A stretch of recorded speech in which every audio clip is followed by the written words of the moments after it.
Bonjour à tous. Tous ceux qui font leur facture sur Excel connaissent ces trois grands problèmes.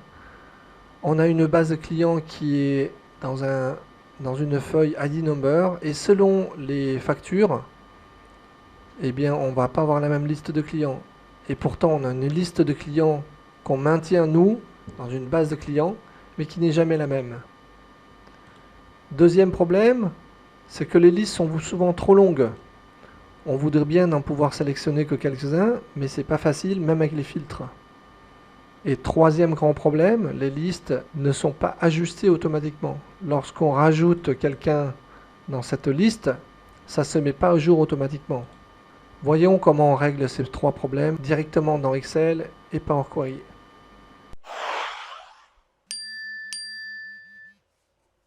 Hey, bienvenue à tous sur la chaîne Business Excel France, la chaîne de référence Excel qui va vous aider dans votre quotidien au boulot.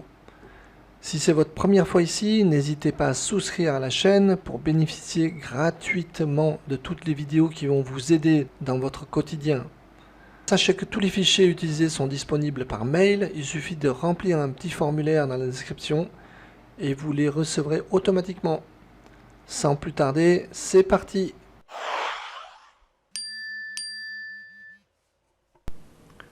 Pour le premier problème à régler, on va importer le fichier client qu'on a ici avec un seul onglet ID number et qui va, comme on peut constater, jusqu'à la colonne N avec ici une colonne actif. La première chose à faire, c'est transformer la plage de données en tableau. Si vous ne l'avez pas encore fait, il suffit de faire CTRL-N ou alors de faire insertion, ici tableau. Alors ici, on est déjà dans un tableau, donc mon tableau ici s'appelle T client pour tableau client. Donc pour importer mon tableau dans ma facture, je retourne dans ma facture. Donc je vais partir de la facture 122 ici et à partir de là on va introduire une nouvelle feuille ici, on va importer les données. Donc pour ça je vais dans données, obtenir des données à partir d'un fichier, à partir d'un classeur.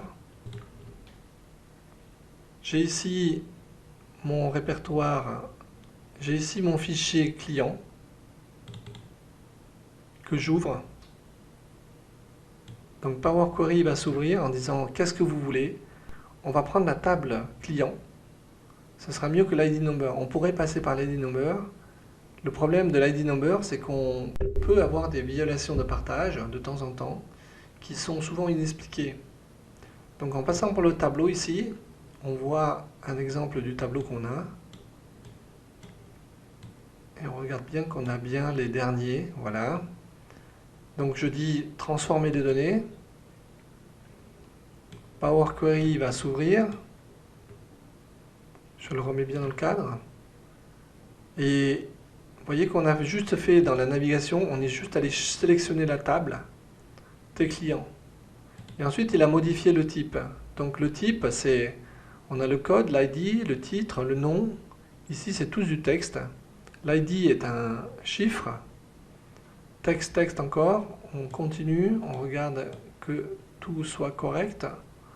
Voilà, code postal, on aurait pu imaginer que c'est un chiffre, mais avec la Corse par exemple, on a parfois des lettres, donc on a du alphanumérique ici.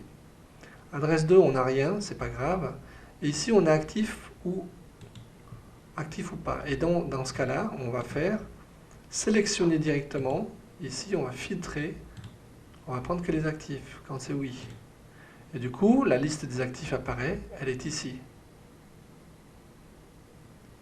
À partir de là, je peux, avec ma table client, ma requête s'appelle bien T client. Et je vais fermer et charger directement, puisque quand je fais fermer et charger et non fermer et charger dans, il va fermer et charger directement dans une table qui se retrouvera sur une feuille nouvelle. Donc je fais fermer et charger directement. Et vous voyez que j'ai une feuille T client qui apparaît, et cette table-là s'appelle T client également. Donc maintenant, j'ai plus qu'à remplacer dans ma facture. Ici, Donc je vais valider mes données. Je vais dans Données, valider les données. Je prends la liste, évidemment. Et cette liste-là, on va la remplacer donc par notre tableau, qui n'est plus ici dans ID Number, mais dans Tes clients. Et donc dans Tes clients, le mieux c'est de sélectionner, vous voyez, une fois comme ça. Et quand on sélectionne avec la petite flèche noire, il prend toute la colonne. Le fait qu'il prenne la colonne ici, et que c'est une table, si on rajoute des données, ça va se rajouter automatiquement. Donc le problème de la validation des données sera réglé dans le même temps. Donc je dis OK, OK. Et ici, vous voyez que je n'ai que la liste des gens qui sont actifs, et plus les 40 qu'on avait tout à l'heure. Ici, évidemment, il va falloir changer, puisque je fais une recherche V dans base 119, et c'est plus base 119, c'est Tes clients. Donc, quand je reprends bien, je sélectionne ici, et je vais faire un changer directement, je vais faire un rechercher et remplacer. Donc, base 119 par Tes clients directement. Voilà, et je fais, donc, quand je regarde le suivant, vous voyez qu'il a bien détecté, on va bien le remplacer. On va les remplacer tout. OK. Alors, il ne trouve pas forcément parce qu'il n'y a pas de Françon là-dedans. On va prendre Ferland, par exemple. Voilà. Et donc, à partir de là, j'ai maintenant ma facture avec ma base client. ID number, j'en ai plus besoin. Je vais le supprimer directement. Est-ce que vous voulez supprimer? Oui. Voilà. Et vous voyez que ma facture fonctionne toujours. Maintenant, imaginons qu'on change quelque chose dans notre base client.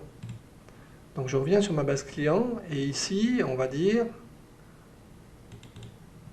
voilà, ici, j'ai des noms là. Ici, je vais les mettre en actif ici. Donc, je vais dire oui. Contrôle entrée. Voilà, comme ça, tout est changé d'un coup. Je retourne dans ma facture. Dans ma table client, ici, il suffit que je clique dessus. Je fais dans Données, actualiser tout, ou alors je fais actualiser simplement, je fais actualiser tout. Si je regarde dans requête et connexion, 13 lignes chargées. J'ai peut-être pas... J'ai oublié d'enregistrer mon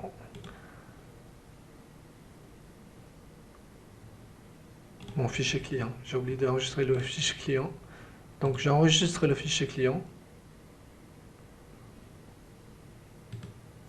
Je reviens ici et je dis charger. Donc on est passé de 13 lignes, vous voyez, à 19 lignes. Et on a 5 personnes qui sont venues se rajouter à la liste. Et comme cette liste est maintenant dynamique, quand on va sélectionner ici, on a la liste qui s'est automatiquement mise à jour. Voilà. Donc on a réglé nos 3 problèmes de 1. Importer des listes à jour. Donc ça, on l'a fait avec Power Query. 2. Une liste trop longue. Donc dans Power Query, on a filtré directement les données. Et 3. La liste n'est pas à jour. Comme on a une table ici, on a une table qui va s'adapter automatiquement à la taille. Et bien quand on regarde la référence de la facture ici, quand je reprends ici les données, et que je regarde la validation des données, que je regarde de nouveau là-dedans, vous voyez que c'est A2, A20 qui s'est adapté automatiquement car c'est une table. Voilà. Nos 3 problèmes ont été réglés. On a maintenant une facture qui est complètement dynamique, puisqu'on va voir les clients de manière dynamique. Ici, on va voir que des clients qui sont actifs. Et on aura toujours une base qui se mettra à jour automatiquement dès qu'on fera des changements dans la base. Voilà, cette vidéo est maintenant terminée. Si vous l'avez appréciée, merci de lâcher un like. N'oubliez pas de vous abonner et de cliquer sur la petite cloche de notification pour ne rien rater dans le futur. Quant à moi, je vous dis à très bientôt pour de nouvelles vidéos. Merci, au revoir.